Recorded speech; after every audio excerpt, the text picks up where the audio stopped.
এবার ICC টি-20 world কাপের খেলা হবে আমেরিকায়, আর এখানে বাংলাদেশ অন্যতম একটা পার্টিসিপেন্ট। দ্যাটস ওয়াই বাংলাদেশিদের ভিসা পাওয়ার সুবর্ণ একটা সুযোগ। অলরেডি আপনারা দেখেছেন যে সোশ্যাল মিডিয়াতে বিভিন্ন এজেন্সি ক্যাম্পিং শুরু করেছে, 100% নিশ্চিত ভিসা, টিকিট, সব কিছু সহ প্যাকেজ করে আপনাদেরকে ভিসার অফার দিচ্ছে। তো এই ওয়ার্ল্ড কাপকে কেন্দ্র করে ভিসার আসলেই কতটুকু সুযোগ আছে বা কারা কিভাবে এই সুযোগটা গ্রহণ করতে পারে সেটাই আলোচনা করব আজকের এই ভিডিওতে। তো চলুন শুরু করা যাক। তার আগে বলে নিচ্ছি, যারা আমাদের চ্যানেলে নতুন বা আমাদের চ্যানেলটি এখনো সাবস্ক্রাইব করেননি, please hit the subscribe button. আর যারা অলরেডি সাবস্ক্রাইব করেছেন তাদেরকে অসংখ্য ধন্যবাদ।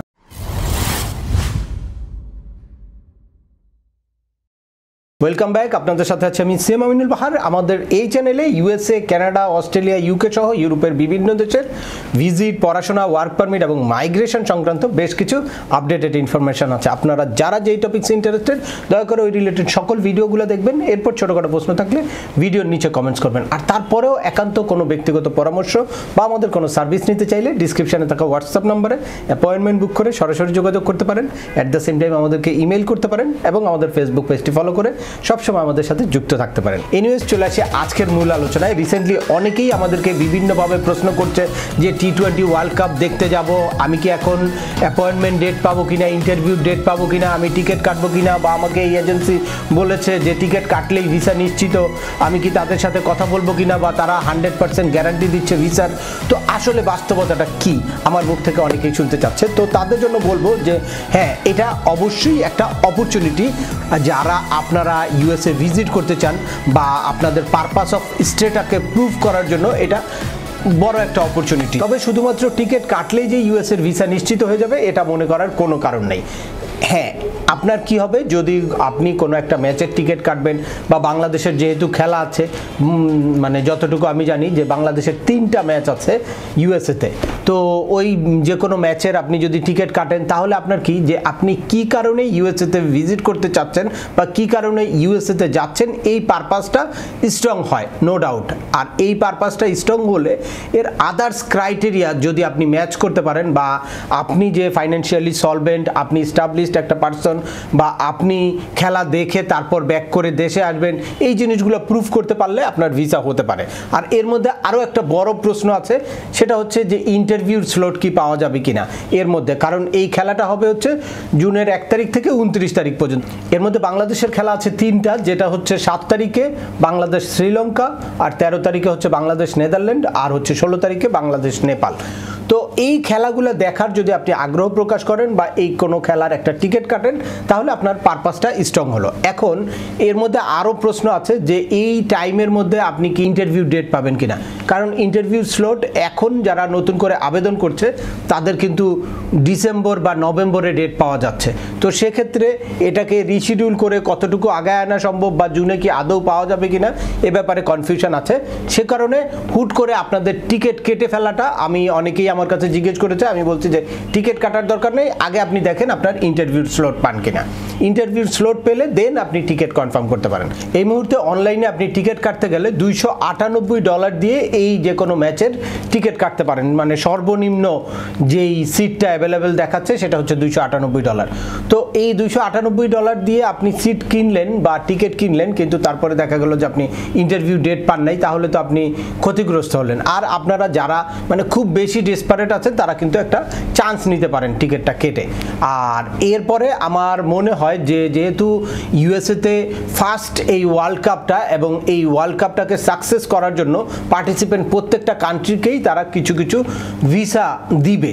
তো এর মধ্যে সবচেয়ে যেই সুবিধাটা পাবে বা সুবিধাটা নিতে পারবে যাদের অলরেডি আবেদন করা আছে বা ওই জুনের আগে ইন্টারভিউ ডেট নেওয়া আছে, তারা এই সুবিধাটা নিতে পারে। তারা ইন্টারভিউর সময় তাদের পারপাস অফ স্টেটা বা কেন যাবে সেইটার ক্ষেত্রে তারা কিন্তু এটাও বলতে পারে যে আমি খেলা দেখব। এটা বলার একটা সুযোগ আছে যেহেতু বাংলাদেশ একটা পার্টিসিপেন্ট কান্ট্রি। আর যারা এখনো আবেদন করেন নাই তারা আবেদনটা করে তারপর ডেটের জন্য চেষ্টা করতে পারেন। আমার মনে হয় যে এই এপ্রিল মে এর মধ্যে কিছু হিউজ কিছু স্লট ওপেন করবে, নতুন কিছু স্লট ওপেন করবে, অর্থাৎ এই যে খেলা দেখতে যারা যেতে চায় তাদেরকে একটা সুযোগ দেওয়ার জন্য কিছু স্লট ওপেন করবে। তো আপনারা এখন যদি আবেদন করে তারপর কিউতে থাকেন তাহলে এটাকে কিন্তু রিশিডিউল করে যখন নতুন স্লট ওপেন হবে তখন কিন্তু আপনারা স্লটটা নিয়ে নিতে পারবেন। আর একান্ত যদি আপনারা এই টাইমের মধ্যে ইন্টারভিউর স্লট না পান তাহলে যখনই আপনার ইন্টারভিউ স্লট পাবেন তখন কিন্তু আপনার একটা কথা বলার সুযোগ আছে যে আপনার পারপাসটা খুব স্ট্রং একটা পারপাস ছিল, অর্থাৎ খেলা দেখার জন্য আপনি যেতে চাচ্ছিলেন কিন্তু যেহেতু ইন্টারভিউ স্লট অ্যাভেলেবেল ছিল না দ্যাটস ওয়াই আপনি যেতে পারেন নাই।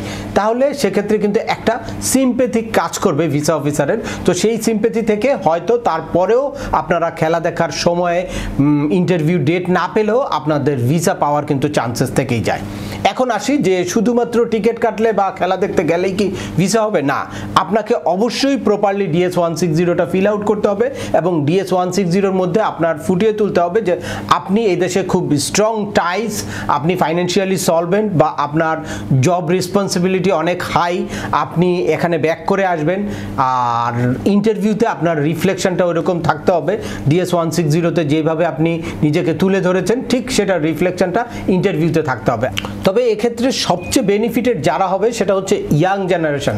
অনেক ইয়াং জেনারেশনই কিন্তু ইউএসএর ভিসার জন্য আবেদন করতেই সাহস পায় না, অর্থাৎ সে কম বয়সে ইউএসএ ভিজিট করতে যাবে, তার পারপাসটা স্ট্রং না, দেখা যায় যে মাত্র পড়াশোনা শেষ করেছে কিন্তু সে তার বাবা মার সাথে যদি ভিজিট করতে যায় সেক্ষেত্রে বাবা মারও চান্স কমে যায়, এই জন্য বাবা মার সাথে ভিজিট ভিসার জন্য আবেদন করতে পারে না, বা সে একা একা যদি ইউএসএ ভিজিট করার জন্য চায় তাহলেও মানে তার সাথে ম্যাচ করে না যে এই এজে সে ইউএসএ ভিজিট করতে যাবে।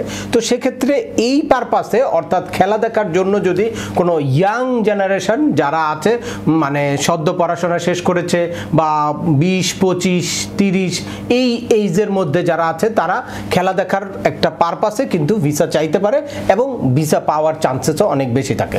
তো এক্ষেত্রে অবশ্যই তাকে ইন্টারভিউর সঠিক প্রিপারেশনটা নিতে হবে, DS-160তে ফুটিয়ে তুলতে হবে সে একটা ভালো ফ্যামিলিতে বিলং করে বা সে কোনো একটা বিজনেস বা কোনো একটা ভালো জবের সাথে জড়িত। এইটা যদি ইন্টারভিউতে সে ফুটিয়ে তুলতে পারে তাহলে তার এই খেলা দেখার পারপাসে কিন্তু তার ভিসা হতে পারে।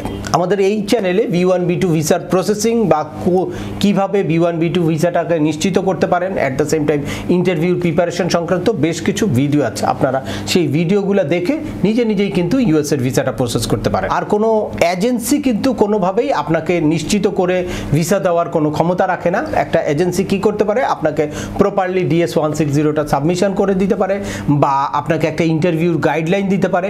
এরপরে আপনি যদি ইউএসএতে যান সেখানে হোটেল বুকিং বা এয়ার টিকিট বুকিং থেকে শুরু করে এই সাপোর্টগুলো দিতে পারে।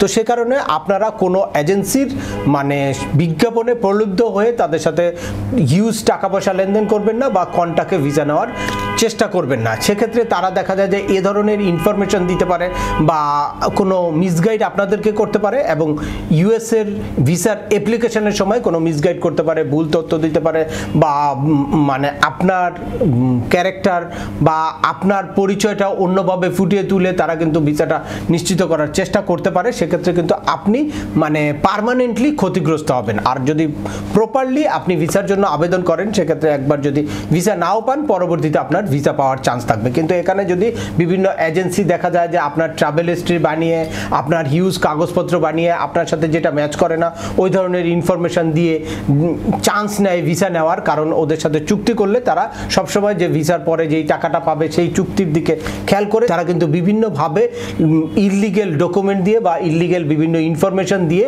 আপনাকে মানে ভিসাটা নিশ্চিত করার জন্য চেষ্টা করবে, যেটা আপনার জন্য পার্মানেন্টলি ক্ষতির একটা কারণ হতে পারে। যে এইবার ভিসা পেলেন না সেটা তো বড় কথা, যদি পেয়ে যান তাহলে তো ভালো, কিন্তু যদি নাও পান তাহলে ওই হিস্ট্রিটা কিন্তু ইউএস এমবেসির ডাটাবেজে থেকে যাবে, পরবর্তীতে ওই হিস্ট্রির সাথে ম্যাচ করেই কিন্তু আপনার পরবর্তী ইনফরমেশনগুলো দিতে হবে। এ কারণে অত্যন্ত সাবধানতার এবং সতর্কতার সাথে ইউএসএর ভিসার আবেদন করতে হবে। যদি কোনো কারণে ইউএসএর এমবেসি মানে ডাউট ফিল করে তাহলে কিন্তু তারা আপনাকে অ্যারেস্টও করতে পারবে আর পার্মানেন্টলি ইউএসএর ভিসা আপনার জন্য ব্লক করে দিতে পারবে। সে কারণে আপনারা অবশ্যই সঠিকভাবে জেনে শুনে ভিসার জন্য আবেদন করবেন, বা কোনো এজেন্সির মাধ্যমে যদি আবেদন করেন তাহলে DS-160টা প্রপারলি সাবমিশন হচ্ছে কিনা সেই জিনিসটা আপনারা দেখবেন, বা কোনো রং ইনফরমেশন রং ডকুমেন্ট নিয়ে ভিসার ইন্টারভিউতে হাজির হবেন না। তো আজকের ভিডিওটা দীর্ঘায়িত করছি না, আশা করি এই ভিডিও থেকে আপনারা T20 ওয়ার্ল্ড কাপের ক্রিকেট খেলাকে কেন্দ্র করে ভিসার সম্ভাবনা কতটুকু বা কারা কিভাবে এই সুবিধাটা নিতে পারে সে ব্যাপারে একদম ক্লিয়ার একটা ধারণা পেয়েছেন। তারপরেও আপনাদের যদি এই সংক্রান্ত কোনো রকম কোনো প্রশ্ন থাকে অবশ্যই আমাকে কমেন্টস করে জানাবেন। আর ভিডিওটি ভালো লাগলে বা তথ্যবহুল মনে হলে লাইক দিয়ে আপনার বন্ধুদের মাঝে শেয়ার করে দিবেন যাদের এই ইনফরমেশনগুলো অত্যন্ত প্রয়োজন। আবার দেখা হবে নতুন কোনো গুরুত্বপূর্ণ টপিকস নিয়ে। সে পর্যন্ত সবাই ভালো থাকবেন, সুস্থ থাকবেন এবং আমাদের চ্যানেলের সাথেই থাকবেন। আল্লাহ হাফেজ।